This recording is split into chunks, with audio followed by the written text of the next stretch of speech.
folks. Hey, there you go. No worries.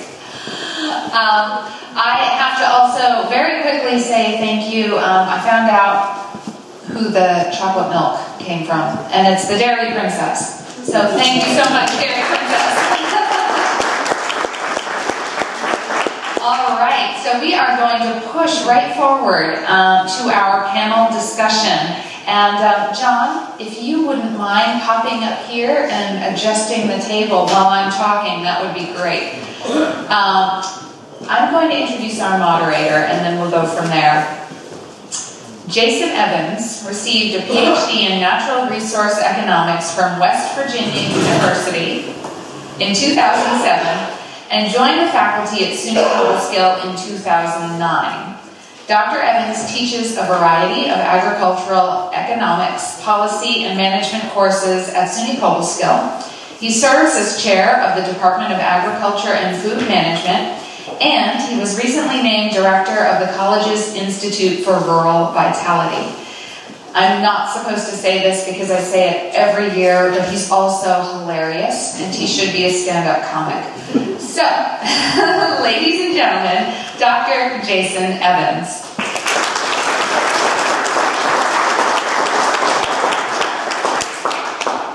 Good morning, everybody.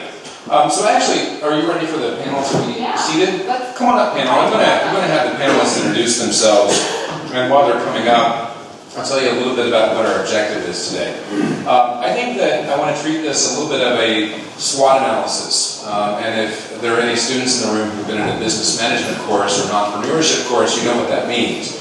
We're going to look at the strengths, weaknesses, opportunities, and threats, just like any entrepreneur should in starting or thinking about a business venture. And I want to think about that as it relates to agriculture and the farm and food complex moving forward. I'm going to tell you, I think that I have maybe a pretty rosy view of the ag and food complex because of the perspective that I get on it. Those guys that were just up here talking is my perspective on the ag and food complex. And so when you get a high school senior or even a high school junior or a high school sophomore who knows how agriculture works because they've lived it, who has a work ethic, who can actually speak to a crowd and not crumble, that's a rare treat, and I see hundreds of them every year. And so, for me, I think that I have this really elevated sense of the future of farm and food ecosystem because I know the people that are interested in going into it. I can also say, and this is for the students in the room too, I'm very proud that maybe 90% of my students out of an ag business program at Carversville, within 6 months of graduating, end up in a career in their field. It's actually stunning, and I don't know that I could have stayed at Carversville if that weren't the case, if we weren't generating those career outcomes. So I think the O of the SWOT analysis, the opportunity piece of the SWOT analysis, clearly it was big. The employers are knocking our door down, getting at the best of the best and taking them and providing them really lifelong careers. And so that part of it excites me. I know too, though, that we have some weaknesses and we have some threats. And so for those, I want to rely on the folks who are out there every day in the field with the businesses and the farmers and the food businesses that are really trying to make this go. And so I'm going to have each of them introduce themselves to you, and then we'll start on a series of questions. I've prepared questions. I'm hoping that we go completely off track. All right? So start on that end and introduce yourself. My name is Craig Haney. My ag career actually started here at Farmers Museum. I guess I was 17 years old, and was a history major in college, and got to I really liked the agriculture part. So I worked here actually for quite a number of years after I graduated from college. And then in I don't remember exactly, 97 or 98, started farming part-time on the side. Left the museum in 2001, I believe, and started farming on my own in Delaware County, and then moved to Westchester County and was part of the Stone Barn Center, started the livestock operation there, and was there for about a dozen years. Thought I wanted to transition into something different as I got a little older. Was working with the Growing Farmers Initiative there. Did that for about a year and realized I really missed the on-the-ground part. So I got back into farming and moved to Pennsylvania, Bucks County, Pennsylvania, maybe, I forget now, maybe 14, 15 months ago.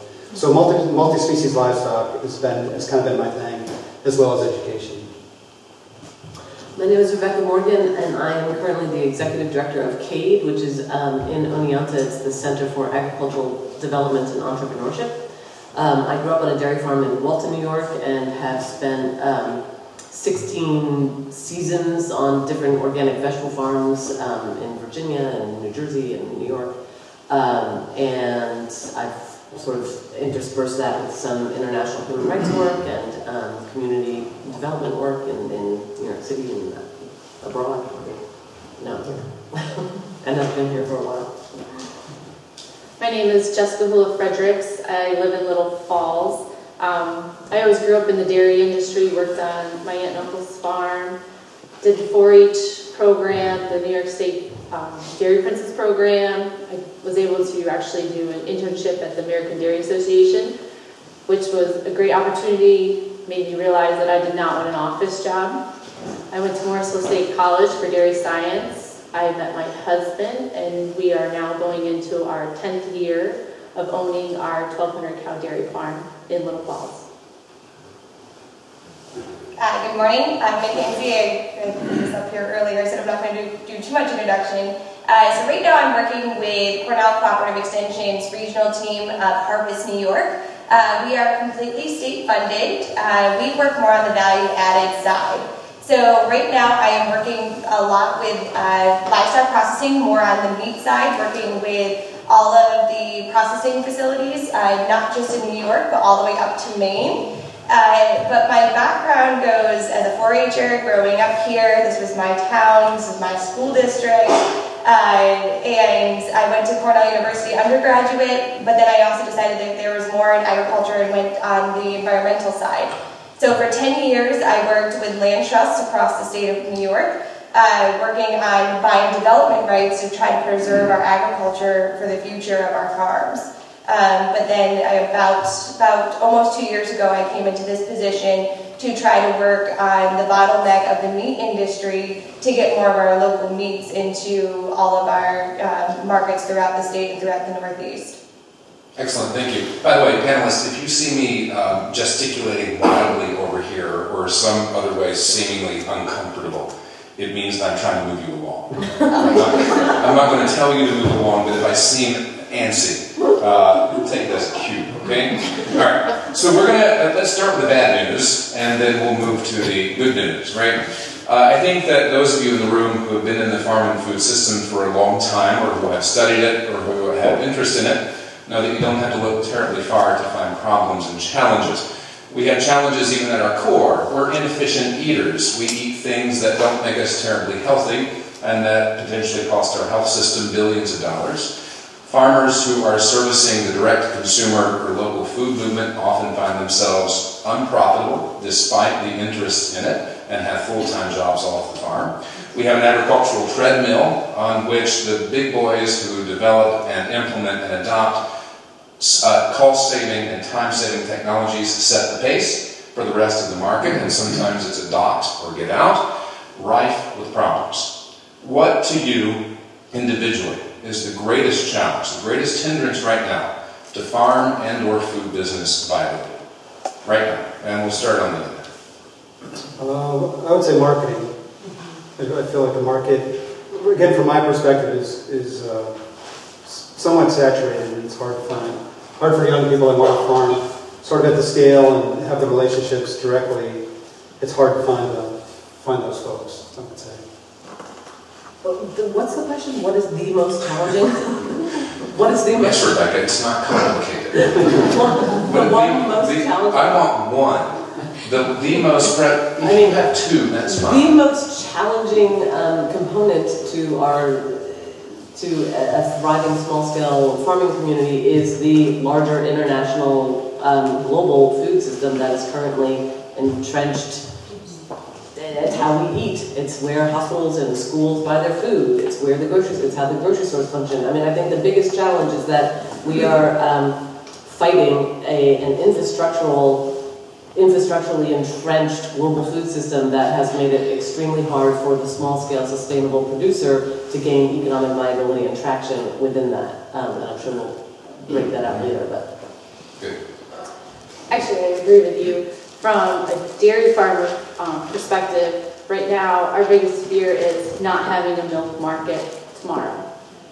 There's such oversupply of milk that we don't know if they're going to need our milk tomorrow. And that's scary because that's what we rely on as an income for our farm and our employees. So needing to know that we're going to have a paycheck tomorrow is very important to us. I think on my end, it's, again, everybody's same thing, but it's the access to capital, the access to funding. We have an aging population of farmers, but we also have an aging population when it comes to the processing facilities. So the only thing I can talk about is we have an aging population of owners of houses that will actually be retiring in the next 5 years. So getting your meat product into process, it's not going to be possible if we don't do more of that. So it's the access to capital to be able to open up food processing facilities, but also your farms. To your point, and I think that a lot of you are speaking to the challenge of the status quo. The status quo is inexpensive from a money out of your pocket standpoint. It is convenient. Restaurants even who want to support local food systems as a way to market to their customers that I support local food systems. Even those restaurants, those businesses, I think have trouble making sense of how to move from the status quo. Do any of you have excellent success stories of farms or food businesses that have done it? They are economically viable. They have beat the status quo in a way that in fact is sustainable. I certainly know of some. Yeah, I've worked with probably 20 apprentices in my years, and I don't know, I can think of 6 or 7 that actually have, it's not like they're driving new cars all the time, but they have livelihoods.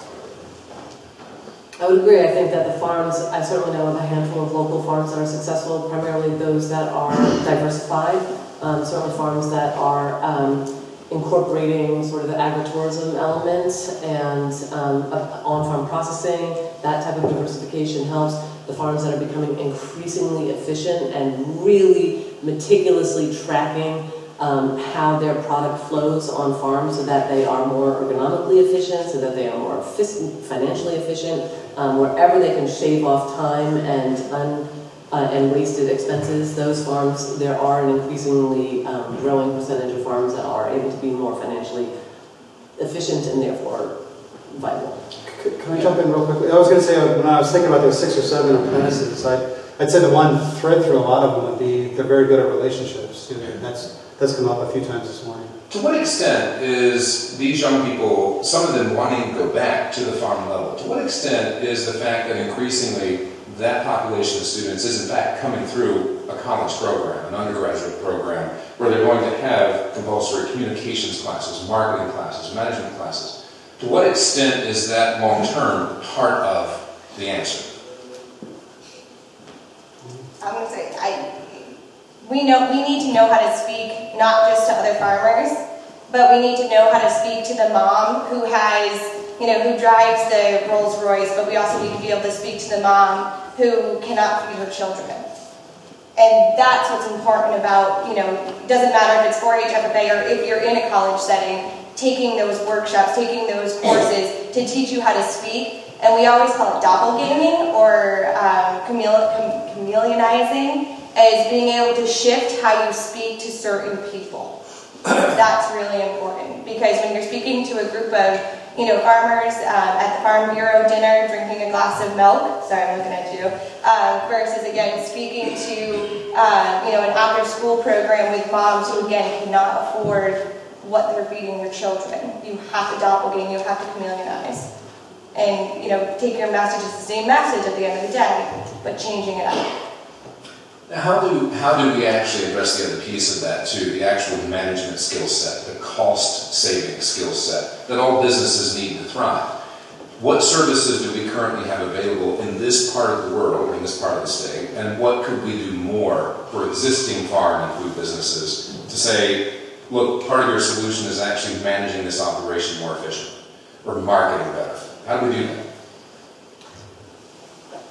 I mean, I think that there are some real gaps with for example, I work at CADE. I work with a lot of farmers that have a diverse income stream on their farm, but they haven't really sussed out yet which enterprise is making money, which enterprise is losing money. So as a whole, they know what their farm income is and their farm profit and loss is, but they don't really know, like, where do my pigs shake out here? Where do my chickens shake out? Where do my carrots shake out versus my winter squash? So I think one thing coming out of the extension agencies and the universities that are grappling with bringing this next cohort of graduates to the fore is really helping people understand per enterprise a little more intentionally. What is working on your farm, not just in your produce versus your livestock, but in your carrots versus your beans and your pigs versus your chickens. And I think that kind of deep dive is still a gap for a lot of the farming businesses that we work with, both in terms of keeping those records and then analyzing those records. Anybody else?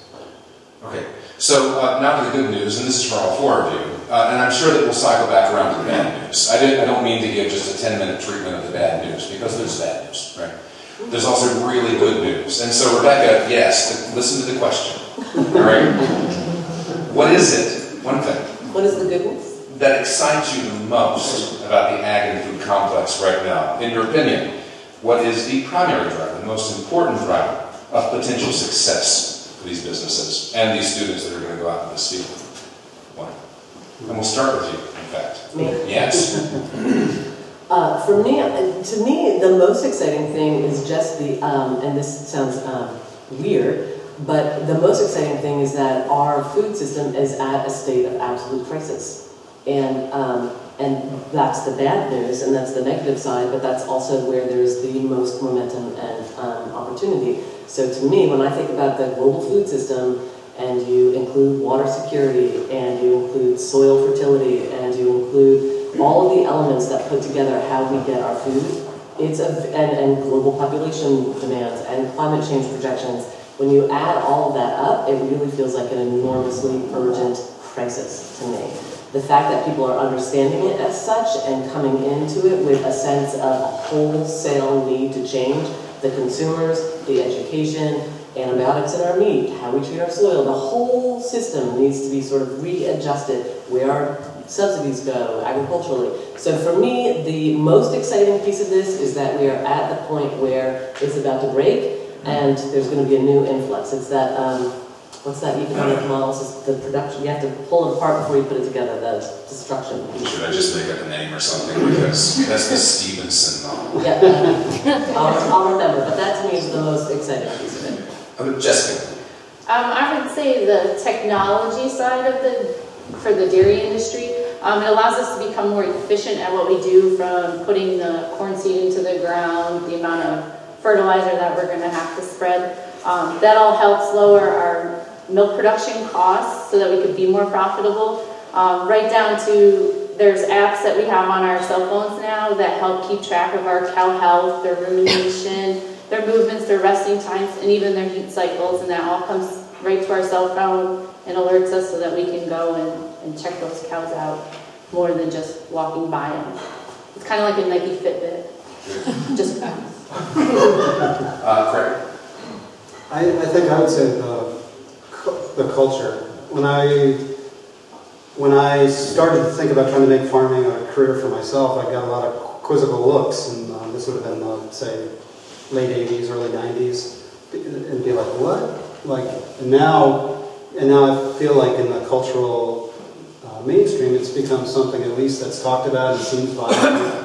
It's come a long way in 20-some years. No question. And it's really, and I didn't know where all those steps would lead me. I just felt compelled to start taking the steps. Sure. But it's really encouraging to see how far it has gone. I think we're feeding 5, if not 6 generations right now. And within those generations that we're feeding a whole bunch of people, from people who love grass-fed to organic to natural to purple burgers with pink polka dots, something along that line. So we, as an ag industry, have the places to start, working in those niches of, what it is, who are we going to feed to. Again, this is the first time in history that we fed so many generations, we're feeding so many generations and feeding a huge group of people with different needs and wants. I'm going to roll that into the promo speeches that I give for SUNY Carversville, because you really hit it on the head with what we're able to offer students now. There's no place that you can't end up with agriculture as a starting point because of what you just said. Everybody is interested in something different in the system. Everybody wants to consume something different from the system. So we desperately need marketers. We need lawyers. We in fact need health professionals that are tied in some way back to the farm and food system. The number of students now coming out of our ag business program and similar programs that are going to things like law school or other professional programs because of the dire need for rural legal minds that can help solve these problems, work with these businesses that are trying to service such diverse demands and interests. You hit it on the head there. I think that that's an excellent answer. And also purple hamburger with polka dots is delicious. Right, so one of you actually, Jessica, you mentioned technology, and that's my next question. What piece of technology, actual technology, sort of tangible technology, is it that you believe is going to help the most with moving this system forward? And certainly take it from your own perspective. If you're a dairy person, a dairy technology, or otherwise. What piece of technology that is not here yet, or has just come to us, has the potential to be really saving? So from the farming side, there's a livestock water recycling system, and they're still fine-tuning it, so it's going to get there, but this is going to help take, 90 to 94% of cow manure fertile is water. So if we can find a way to take the water out of the manure, and when we have to put that on our ground as fertilizer, we're getting a more concentrated fertilizer. We're also, from equipment usage, we're not on the roads as much, so it's more environmental friendly. Plus, we're recycling water, which is a commodity that we need. MacKenzie? Oh, Lord. Coming from the meat side, we aren't seeing as much from like the dairy side for technology-wise, but we are seeing equipment that is creating a more, even steak, a more even, burger. So we're finding equipment, but technology-wise, we're never going to go to robots, doing the whole slaughter process. That's for sure. But I do see the advancement of technology as a great thing because it is creating a quicker product at a faster pace, which then helps bring our price down for the consumer. What about livestock management in general? Oh, that's a lot of things. We shoot, Jessica was talking about, they have apps on phones of when cattle need to be synced. They have apps on phones of, who's what and where and everything like that. And I think that's amazing because who developed this? That's my question. Was it an ag kid that developed it, or was it, I don't know. But yeah, sorry. So again, another promo inclusion. It is, in fact, historically, it's really interesting to look at where these innovations are coming from. For the most part, they're being driven by agricultural people, as opposed to starting as tech people. And so the ideas that you guys have from actually having been around the farm and food complex for how to make it go better, there's actually still time for you to turn that into a business, into an entrepreneurial opportunity, because there aren't a lot of people in that space right now. But there's real opportunity for it. It is coming from ag people. Rebecca, management tech. Yeah, I think that on-farm management, again, with the iPhone, I have such a love-hate relationship to this. Mostly if you're my child, I hate it. But so on the farm, there are ways that what all used to be that paper logging, go out in the field and come back in, and somebody would have to count how many cases are coming in. Now you can send your crew out to the fields as it's real time. I just harvested 24 cases of kale, and those orders go to this market and this market, all on your phone, and that it creates an enormous efficiency, and that's incredibly important. And also for the consumer-farmer relationship. So, if you're a farm and you have an Instagram post and you have a Facebook post and you are able to sort of showcase your daily work on farm, and it's beautiful and it gives your consumer a sense of what's happening, even if they're in the city. So I think that both that interface, that technological interface is important, that on-farm management piece is important, and as our equipment, we have a capacity with technology to become more equipment to scale. So I think as smaller farms are trying to become more efficient, and then there's a way for technology to help us sort of scale our equipment needs to farm. That's super crucial. For the last 100 years, the march, I think, toward high capital costs and lots of purchased inputs in agriculture has favored scale, has favored large scale. And so now this opportunity with these personal handheld app-type technologies, for that to actually apply efficiently and low cost to the smaller operations is completely novel. That is not what happened with technology much in the last 100 years. How many of you are familiar with the Beacon 1802 brand? All right, so this is, of course, one of the fastest growing lifestyle brands in the country, based right here in Sharon Springs. Josh told me one time that for his social media posts, this is one of the company's owners, 90% of them are just about what he woke up to on the farm that morning. It is not about the product, it's not about the business, it's about the lifestyle. And so they will snap a photo of the dew on the grass in the barn and they'll get 900 likes. It's about the lifestyle, and I think that that's part of maybe the education piece, that this is what the consumer is interested in. If you're going to market, you're marketing the lifestyle just as much as marketing the product, and those technologies allow us to do it. Craig? I don't think I have a lot to add. Maybe just to reiterate a little bit about, I think the technology helps think about small farms again. Get to try to handle some of those, getting after some of the costs. Whether it's software that exists, all the testing that can be done quickly, say like DNA mass status tests, for example, CADE tests, just allows somebody to dive deeper and make those animals that much more productive. And I happen to be particularly interested in cover crops these days. So thinking about things like a roller creeper and thinking about the grass fed, that's where we really need to step up our game to do a better job. Before we get really into the forages. So I'm finding that with a lot of my college students, an area I think of increasing interest to them is the policy sphere, because I think they have a deeper understanding of how policy interfaces with these types of businesses and with the opportunities there. What do you guys see, and this is for all of you, as maybe the largest policy regulatory threat at this point, and what do you see maybe as an opportunity for better policy? That goes to Craig first. Right. Can I get a mulligan?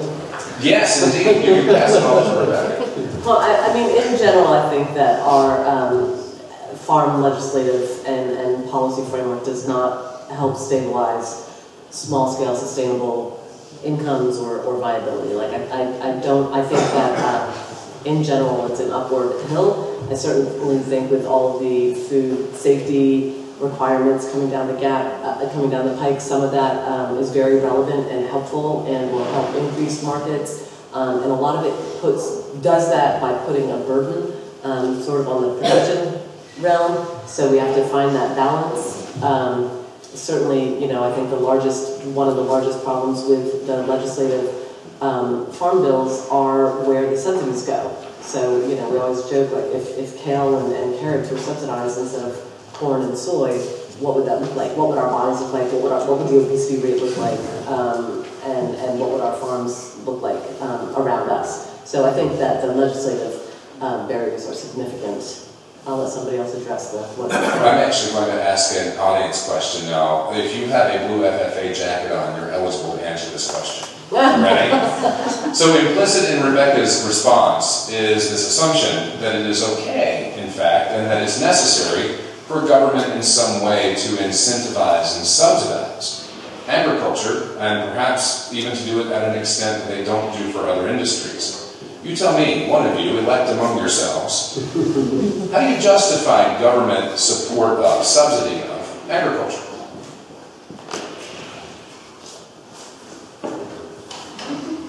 You're debating among yourselves. One of them just turned around and looked to the back of the room, as if there isn't an answer there. Well, I think they were looking for the two guys. All right, so you have a reprieve now. That is, in fact, one of the very deep questions that we talked about in policy and law classes as it relates to agriculture, because it's certainly part of the battle, right? If we're always arguing for government support of these ag businesses, I think we have to be prepared to say objectively, this is in fact why we have to have these types of programs. Sometimes national security depends on it, and certainly the stability of farm income and therefore the stability of the number of farms in the country depends on it.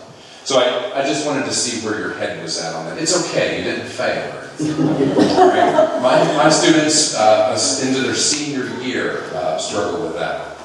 Anybody else's thoughts on policy? Yeah, I'm going to jump in.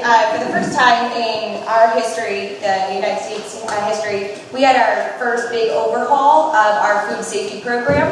It's called FSMA, the Food Safety Modernization Act. And with that, not only does, so the USDA oversees meat, poultry, and seafood, juice, and eggs. They've always had their own food safety program. Everything else did not. And for the first time in our history, back in 2011, and now it's being implemented this year, everybody has to be compliant. Every other food aspect, from vegetable to dairy to value-added products, along with your pet foods, and along with the feed mill. So everything that's going into your livestock animals is being regulated by the federal government, by the FDA. That's the first time in national history. So that's a really big deal for us, and now that every single thing that you are eating is going to be compliant. So I'm going to touch a little bit too on that. For our manure and fertilizer applications, we are actually heavily regulated by DEC and the EPA. Our farm, because we have more cows, we just went through an inspection through DEC and EPA, and it's very restricted. We have to soil sample all our fields before we even apply manure to them. And you can only apply so much based off the recommendations. But I think it is good to have regulations. Sometimes it's hard to meet those. Now DEC is calling for all larger farms to have at least 7 months of manure storage. Well, when you do that, you're implementing these satellite manure storages that it costs the farmer money. There are government programs. We just put in a new manure storage. The total cost was over $500,000. Luckily, we were able to get some of that funded through a grant, which is 50%. But still, for an average farm to have to put up a manure storage, you're putting up $250,000 of your own money in order to meet these regulations. So it does get tricky. I understand the need for regulations. Yeah, it's actually a really interesting nexus, and this comes out with these young people as well. They get it. That farmers understand above and beyond all others that you have to maintain your stock of resources. You have to have clean water. You have to have good soil. And you have to have healthy habitat. But at the same time, there's a happy medium where, in fact, you do ideally have an audience with regulators. You have an audience with policymakers. And you have among yourselves advocates who say, this is the reality on the ground, and this is, you could put me out of business. This is costly. Benefit cost analysis. So how important is it then that people who are coming into college or going out for their first career in agriculture can advocate for policy? How important will that be moving forward? That's a Very. I mean, I think that's very important on all levels in terms of advocating for the reduction of food waste, in terms of advocating for the reduction of antibiotics and hormones in our food supply, for advocating for refugee and immigrant laborers who contribute enormously to our food system, to advocate. I mean, I think that there's room for sustainable advocacy all over the place here, to advocate for a certain allocation of your farm, your school budget to purchase local procurement, a certain percentage of that. I mean, advocacy is going to be the friend of the small-scale farmer, the sustainable agricultural movement. That's right. And for those of you who have been, of course, in FFA or 4-H and have had to do these public speaking opportunities and who really have had to learn to make persuasive argument, that is an employable outcome of that skill set. It's not that we're just trying to improve your public speaking skills. This is absolutely essential to the way that this system is going to grow and change, I think. Yeah, and that even comes down to, like, for our side of it. I mean, you have Farm Bureau, who's right there to help with the Right to Farm Act, of helping farmers when you have the side of the public that don't know that we know our rules and regulations, but they see it as a different side. So then it's great to have a support group that you can go to help you educate the public on why we do the things we do. In a dispassionate way, in an objective way, right? I think that moving forward is also super important, that these arguments that we make, that we advocate for growing the system, benefit everybody. It's the larger benefit, and it's not necessarily just the farm system itself. I was getting back from taking away my mulligan. One positive I've seen is and think about regulations and government scaling back to some degree would be the farmstead distillery and brewery. Yeah, that's right. It's really, and it was a guy of Tuttletown, I believe, that really advocated for that legislation to come into existence. I think he beat his head against the wall for 10 years. Yeah. And it's changed a lot in, like, say, Ulster County. That's right. Despite some regulatory changes, especially on the CAFO side, the dairy side, that are making it costly to do business, in large part, I think this environment in New York State right now is very favorable to farm and food businesses. I think it certainly at least has a ton of attention. So now is the time, I think more so than any other time, to say, I have a unique idea that's going to move us forward. Let's talk about it. Sure. All right, so I actually have just one more question, and then I want to open it up for questions from the audience, in case there's some pieces that you want to dig a little deeper into some meat. So for young people, my age or younger, life lesson 614. If you have not figured out what you want to do with your life by the time you're 17, that's fine. Join the club. Yeah? My age or younger. I know. All right, middle 30s, who are trying to figure out what their next step is. If you're looking at the farm and food system from a 1,000-foot view, is there a particular spot, a place where you see maybe more opportunity right now, either for a job or entrepreneurship than anywhere else? What's the spot? For ourselves, herd management positions, our product that we produce is milk, but we need to be efficient at it, and we need the incoming generation to understand that milk is an important part of your diet, but we also need the person that is willing to be in the barn with the cows, making sure that they're healthy, producing a quality product for consumers. Good.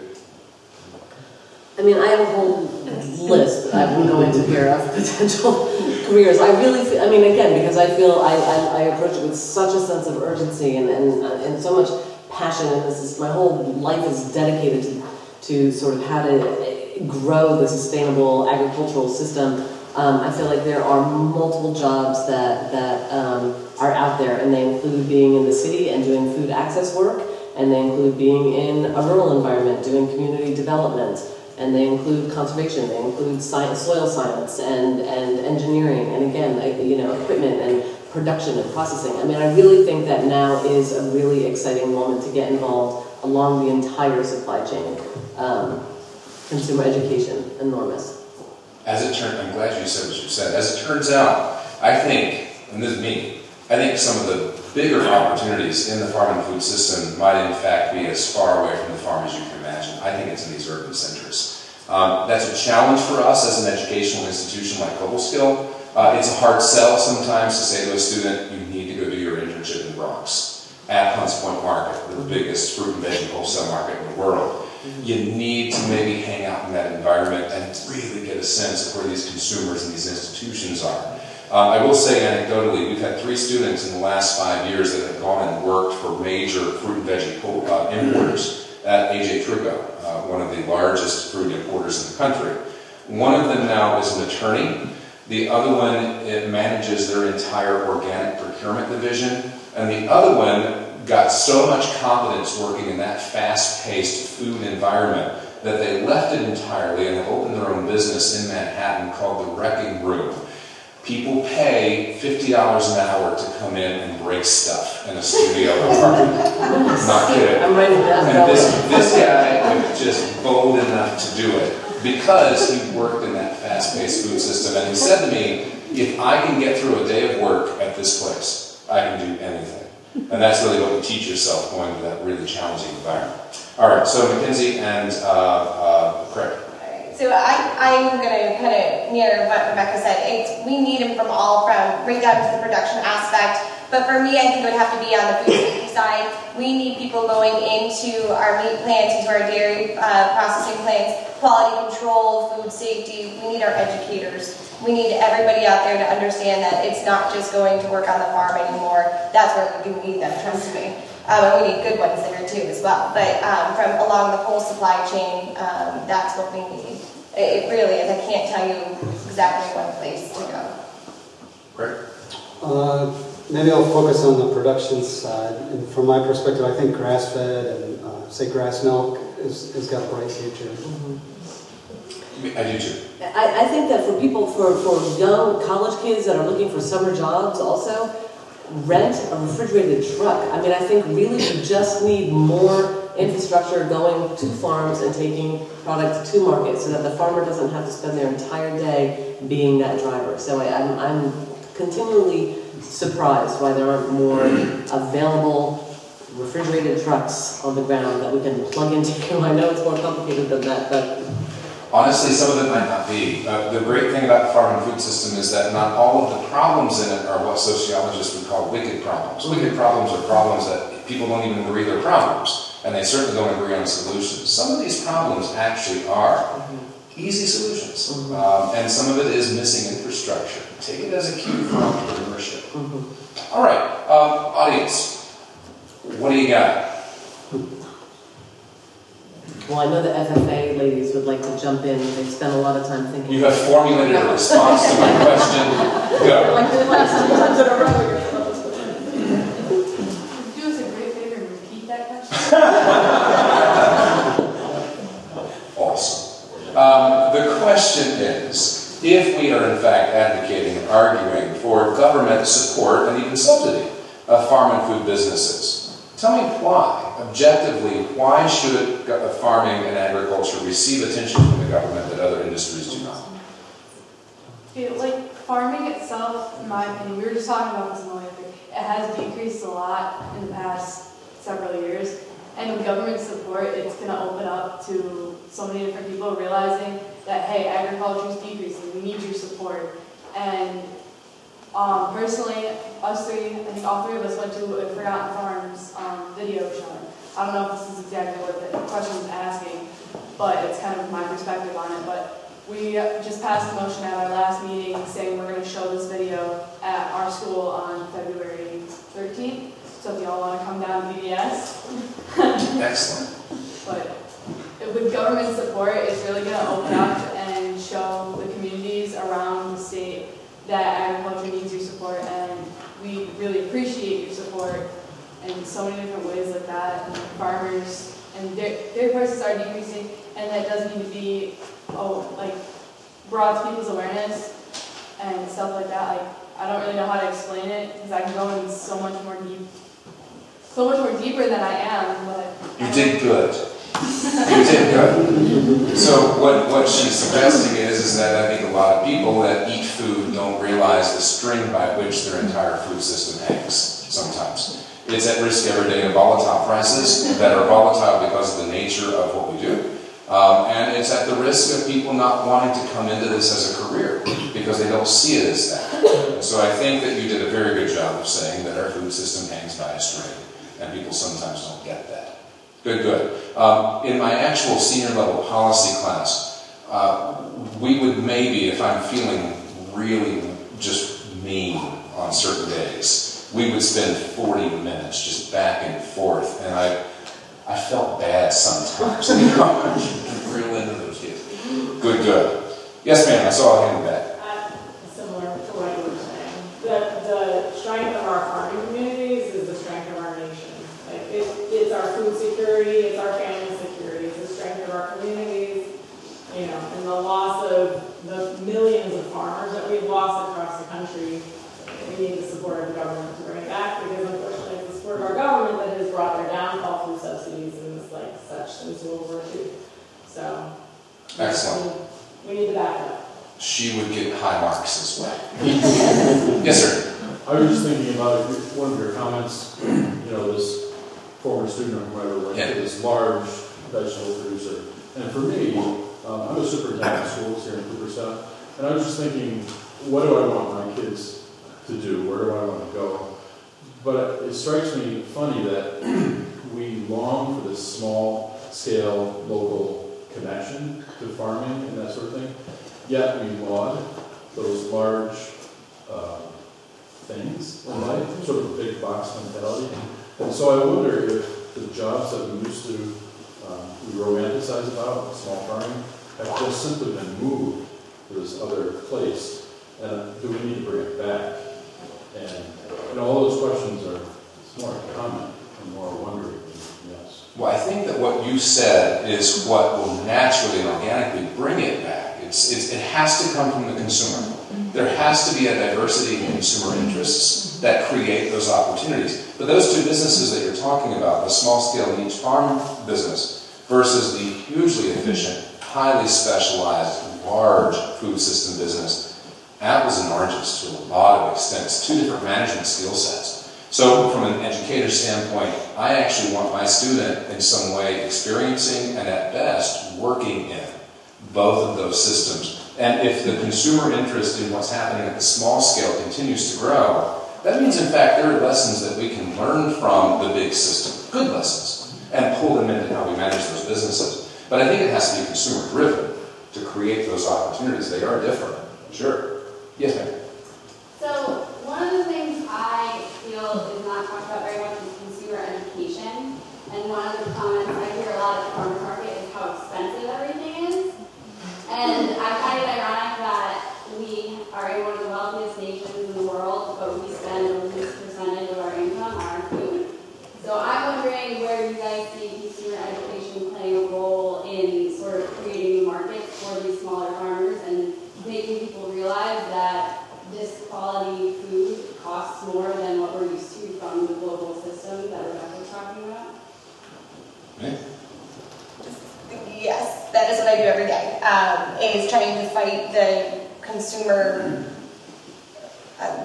flawed. I really bothers me. I can again talk on the meat side when I go in and the farmer is like, okay, here's my steaks. I need to make sure that that steak is cheaper than what can be found in the grocery store. And I'm like, what?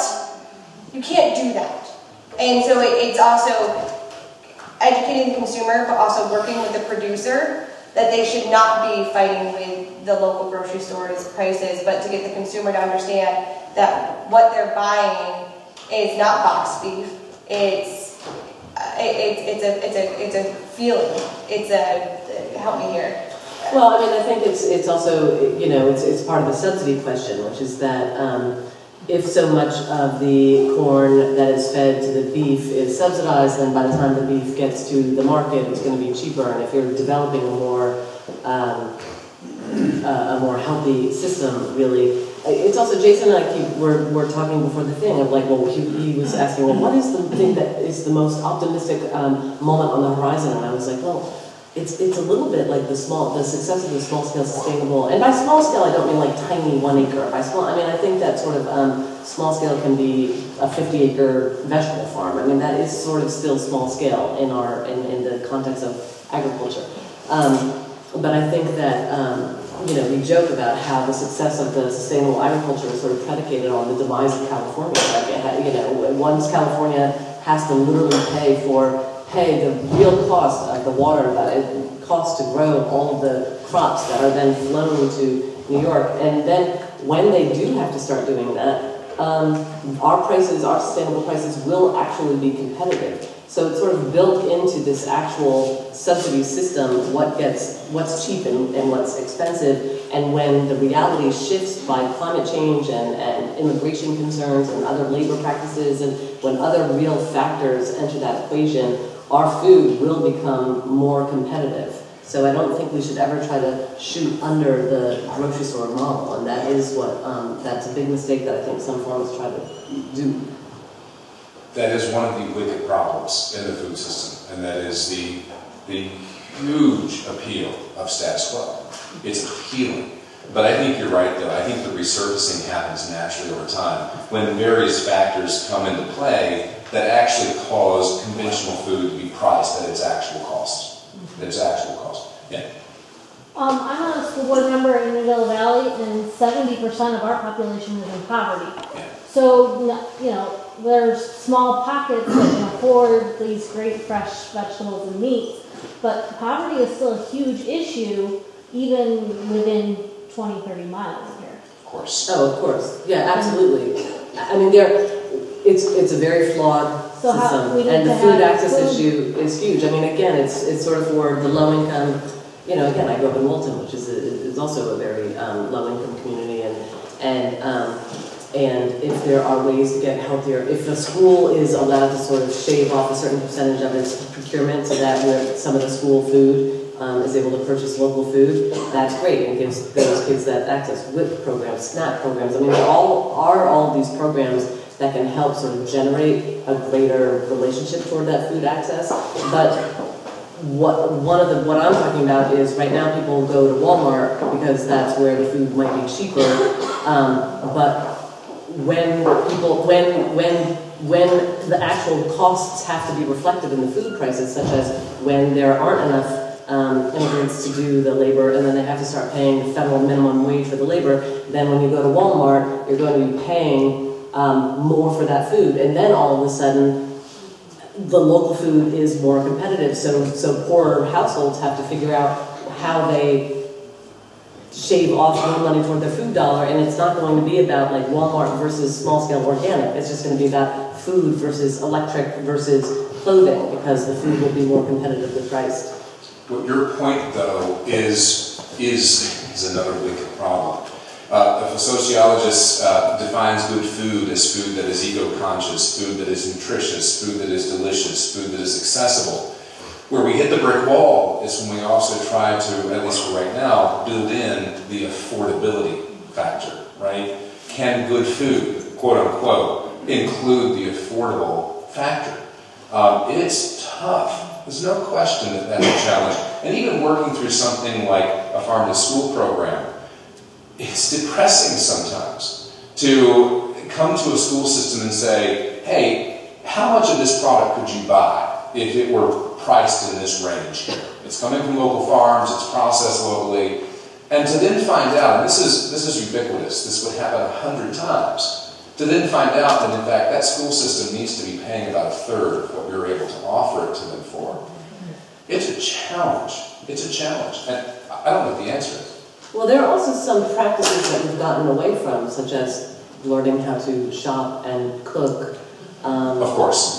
With more economic value. So there are some families that you know, we want to help adjust their shopping and cooking framework so that they are able to sort of consume more healthy products in a more economically viable manner. And so there are a lot of different spokes of that wheel of accessibility. Young people in the audience, this conversation moved from tags on cows that detect heat to how, in fact, you design a food system through which low-income households can consume, quote-unquote, good food. If you think there's not a career for you somewhere in the middle of that spectrum, you're nuts. One more, here. So, I have a master's in family consumer sciences, formerly known as home economics. And I feel that it can't all be on the shoulders of the schools. The families have to become informed and educated as to the value of good food and how to have it in their house even on low-income budgets. And it is possible. But without understanding how to do this, they're not going to do it. And if it's not done in the homes, it's not going to be reinforced even at the schools do it.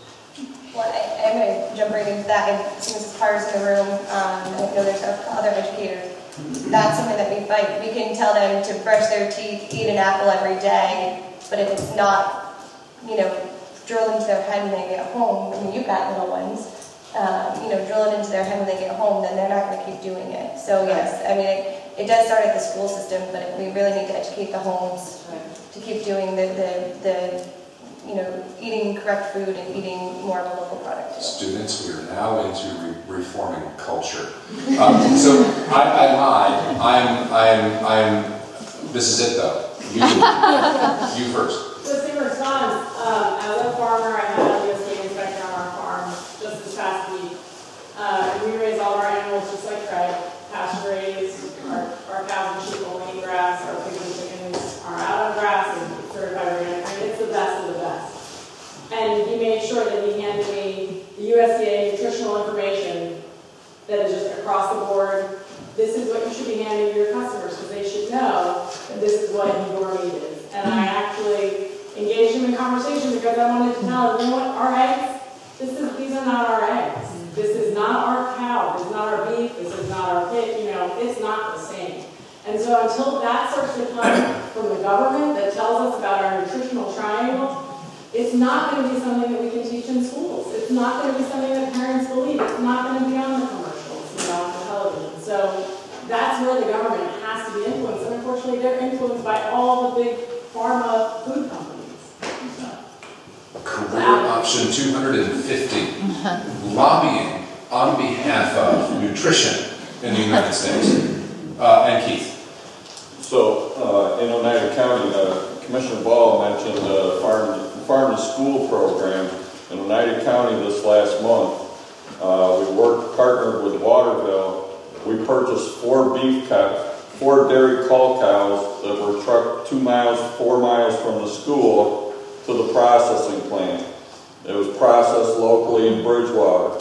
Meat then was picked up and taken to a meatball manufacturer in Utica. Everything on that meal that day, we had a New York food day. The beans were grown in New Hartford. The meat came out of our community in southern Oneida County. The bread was local, the sauce was local, and they did a meatball sub that day. The milk, unfortunately, it's sourced in New York, but you're not guaranteed because of the school contracts. Did that milk come from the dairy farm in the community? Probably not. We put the meal on for 7,000 schools in our BOCES system. There were 7,000 meals that day. We sourced it and got it there at $1.92 a meal. The school purchases of all the BOCES and the schools in there hover around that $1.50 to $1.60 range in central New York. Now we get into the economy of scale. When we picked up the animals and trucked them that morning, we had 2 animals on the truck. Probably could have had 10 animals on the truck. We could cut that cost. We can do more. So we're started, and the piece that blows me away, I'm not a big meatball fan. That meal was fabulous. And it said so too. Thank you. Excellent. I was one of these people who lived on a farm, grew up on a farm, worked on a farm, and my father could have told you by the time I was 4 or 5 that Jason probably was not going to come back to a farm. But I wanted to be a part of this particular part of the world because really there's nothing you can do that touches people more personally and that affects people more in their daily lives than what they eat. And so I think there's always careers, there's always opportunities there. But you got to grab them, and you got to understand that there's problems to be solved. Solve them. Yes? I'm looking at you two, the 2 that are still standing. Solve them, would you? They're not going to guarantee you're going to solve them.